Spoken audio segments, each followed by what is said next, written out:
Maayong adlaw kaninyong tanan. Magandang araw sa inyong lahat.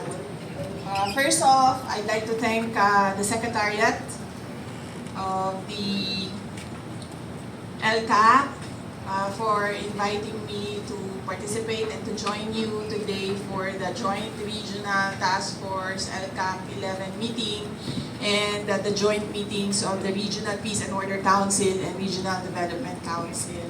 I cannot, and yes, I'd like to thank the participants of the joint meetings for your presence, for your cooperation, for your support for the joint meetings today.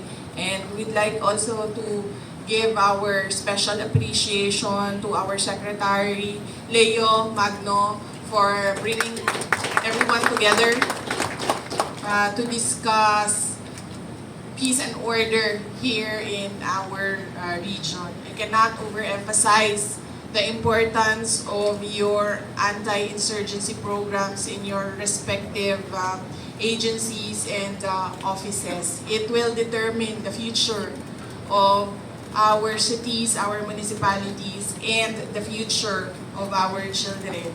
Totoo yung mga sinasabi namin sa Department of Education na meron talagang recruitment na nangyayari, lalong-lalo na sa mga indigenous peoples, youth, kabataan, na mga supposedly dapat learners who are inside the schools, who are under the Department of Education. Kaya humihingi din kami ng tulong ninyo para maprotektahan ang kabataan natin at mapanigurado na sila ay nasa loob ng paaralan at sila ay makapagtapos ng pag-aaral.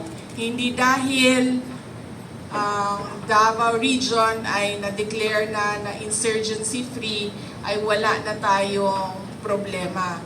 Dahil anytime, any issue, any complaint na pwedeng sakyan o pwedeng i-utilize ng CPP, NPA, NDF na grupo dyan sa ating mga communities can spark movements again sa kanila, yun nga sa ilahang kalihukan.